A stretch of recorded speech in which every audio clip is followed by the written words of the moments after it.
enjoyed that. I told the guys at halftime that was a really fun half to just kind of sit back and didn't have to say much. Really good focus, energy, and execution. Really complete 45. Second half, we in credit Evansville, they got a little bit of rhythm and got the goal at that kind of the key time. And I thought we always felt in control, but thought we could have just kind of put it fully away. We let them kind of linger a little bit, and that would be the only disappointment. But it wasn't poor in that segment. Just we need to be a little sharper, and it was comparison to the first half. Some really good individual performance. Collectively, obviously, we're very pleased. Fantastic goals, really good goals. Good sequences, good lead-ups. We had some other really good chances that didn't lead to goals or didn't finish with goals. Got some guys in that do a lot for our program, and I think that's another important opportunity that we were able to do tonight. And then to cap it off with Trey getting a goal was kind of a special. You could see how much the team cares for Trey in particular, but also the guys that don't get to suit up and play, and some don't even travel. And for them to get into a game under the lights at home is a memory that they'll always have moving forward. And I was just happy that we were able to kind of share that together. So that was a great moment tonight. You always talk about challenging yourself in the non-conference, but is it nice to kind of have one where it's just a little more relaxed? Yeah, I mean, we knew this. If we were coming off, if we didn't come off the disappointment from Maryland, and then I'd be a little bit more concerned with just how we approach the game. Because Evansville's they got a lot of young guys. They're having a tough way, and they'll be fine long term. But yeah, I mean, this game, I think our guys, you can't fool them in saying this is going to be one of the toughest games of the year. Would be more of we just got to make sure we come out and compete, and then things will take care of itself. But man, we were not worried about competition today, meaning our inner competition. These guys were ready. You could see yesterday and training the day before. I mean, we really got after them and challenged them about, some of the lessons we learned from Maryland. And again, that wasn't really a poor performance, but it was a taste that they don't want to feel again. And so the timing of this game allowed us to really take the game where we needed to. Do you think after a stretch of games where played some really good defenses in Kentucky, Michigan, Maryland, that having Spencer score that goal within the first minute is kind of a breath of relief for you and for both you and your team? Yeah, the goals that early, I mean, regardless of who you're playing and how you think the night might go, it is a little bit interesting because sometimes it comes, I always say it's too early. And then the guys feel as though this is going to be even in not as challenging a night as they might have thought in their own head. So I'm really happy we scored it, but I've seen that not always be a positive. Where if you're just really playing well in the first 10 minutes and it comes in the 15th, I've seen that being a little bit more positive if I had to pick my perfect time. But it was a great sequence. Spencer's, as we say, kind of club selection was great. He really just was able to use his it's a really efficient stroke, and he took about half off of what he normally does and just kept it on frame and used the turf tonight, which was really moving quick. Our field obviously is fantastic. It plays fast. He used that as his advantage. So really good goal. Great goals. I mean, really pleased with the goals tonight. Thomas said that one of the first people you brought up after the game was Simon. What does he bring that we don't see on the score sheet?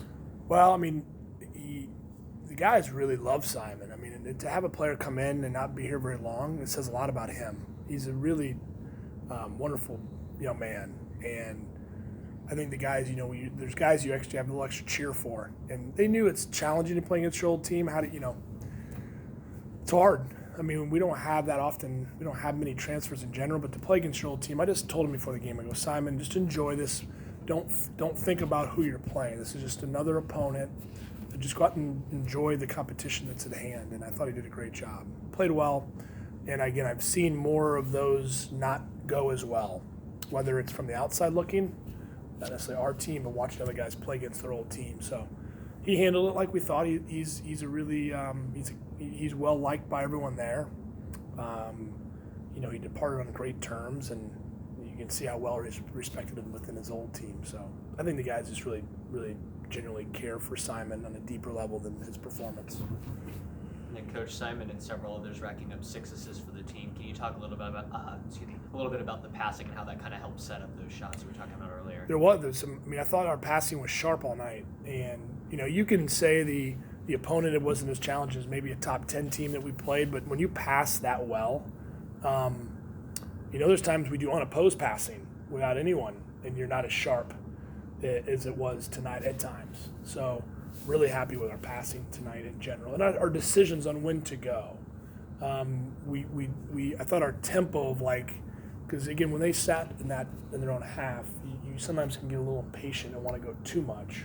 I thought we waited, we probed, and then it was time to go. There was an extra, as we call it, change of speed or energy that says the sequence alive and the spacing's right, and then they go. I thought they did really well with that. I was pleased with that. Coach, any update on Joe Smith?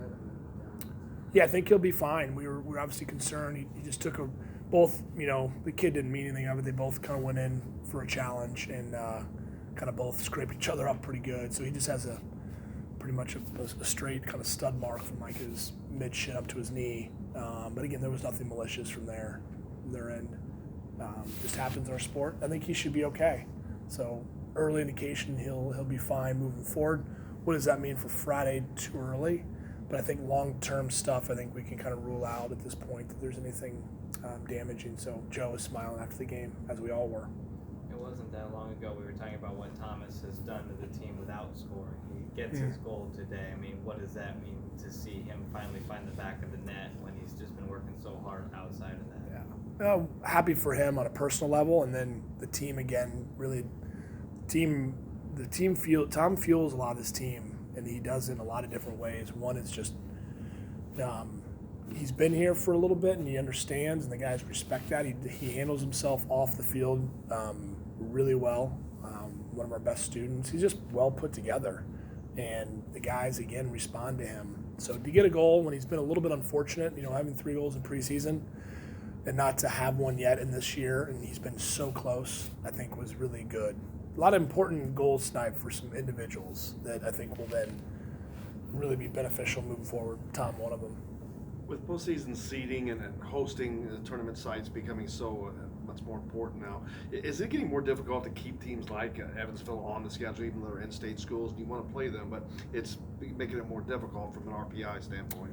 There's a balance. I think right now our conference has been continuing to be one of the better conferences when it comes to how the RPI shakes out. So I think we get a lot of that within our own games, and we schedule really tough early. So to get some of these midweeks where it's easier travel, meaning if we were to go away, to keep some natural rivalries alive, I think we have to have a little balance. And again, we don't schedule Evansville because we think it's going to be an easy night. It's not. We know that they're usually going to be a team that is in a certain window of RPI. This year they might be a little bit farther out of it than normal just because of their youth. But I really like Marshall, and I like what they do there. So there's no reason why we need to change that. And I think the fans in the state and the alums of all programs really enjoy that match. You opted to bring Aiden in there in the second half. Was that kind of the plan, or did you feel like maybe you guys needed just a little spark there? We need a little spark. He's like a caged tiger over there too. I can just see him.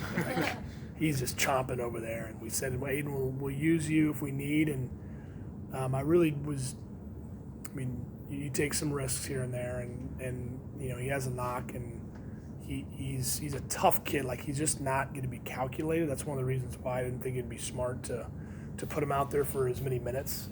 So we're just trying to reduce the likelihood. If you're only playing 20, the likelihood of getting hits less than you were if it was 60, 90, whatever it is. So he did. He changed the game back. And AJ was tired. BB, it's the most minutes he had played, and he played really well, but he was running out of gas.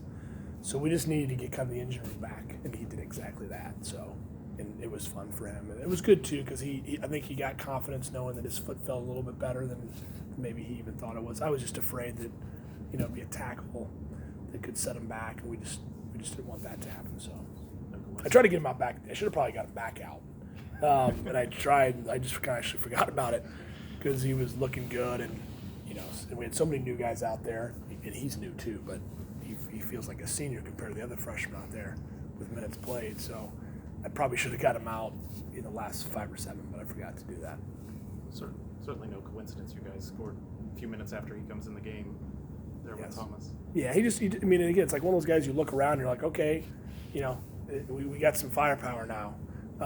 That we know that some of the guys are tired. So it was just his presence made the guys feel like, okay, let's go, step it up a little bit. Aiden's out here, and he gave us some good quality, and most importantly, gave us some fresh legs. We just need some freshness in there. Just looking ahead to, you got Rutgers Friday, Ohio State next week. I think this was a timely maybe match, maybe a good tune-up for your team, especially after falling short against Maryland, and, you know, right in the middle of this kind of down the stretch here in the Big Ten before the tournament. Yeah, I thought it was a great, played out really well. Again, getting some guys goals. If you had a script this time of the year where they've been a little bit unfortunate, to kind of open the floodgates, if you will, to getting some guys minutes, taking some minutes away to manage some guys. I mean, all that considered, I thought it was a really well-positioned game the way it played out. And, you know, you don't necessarily, those scripts always don't play to full fruition when you do your scheduling. But we try to manage that as we build our schedule. So, yeah, we got really tough slate headed our way, and it starts with Friday's game. Thomas said we may not see a celebration like the team had for Trey's goal. I mean, what do those guys that came in there late mean to this team, especially the starters? I mean, you can see it in all our sports, right? I mean, it's no different than we basketball is a clear one because you can see the faces and the bodies. But when you have one of the guys that doesn't get in often, and you know that they do everything and sometimes more than the guys, the team knows how important they are, and Trey's one of those players. So you want it bad for them. I mean, I think there's any game where I think as much those guys wanted to get off the field so they could get those guys on the field. And there's not as many game opportunities that happens in parity in our sport. And our guys know that.